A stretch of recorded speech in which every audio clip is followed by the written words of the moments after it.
Now here's another myth about asylum seekers that we hear again and again, constantly perpetuated, that they destroy their documentation so that they can cheat the system.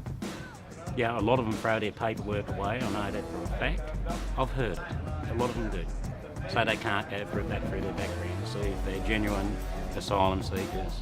I mean, I think there are probably some asylum seekers who had documentation, and some may have destroyed them, but I think Karen's right. I think that the situation is, if they've fled and their houses have been destroyed and their documentation, if they had any, was gone, then why'd they bring it to Australia 6 months, 12 months, 18 months later? So, yeah. I assume that in a lot of those countries there's not the infrastructure and the bureaucracy there because of war and upheaval for them to even have access to that. You know, they probably don't have a birth certificate sitting in the bedroom drawer like our children have. Well, it's to do with that bureaucratic infrastructure that we take for granted simply probably doesn't exist.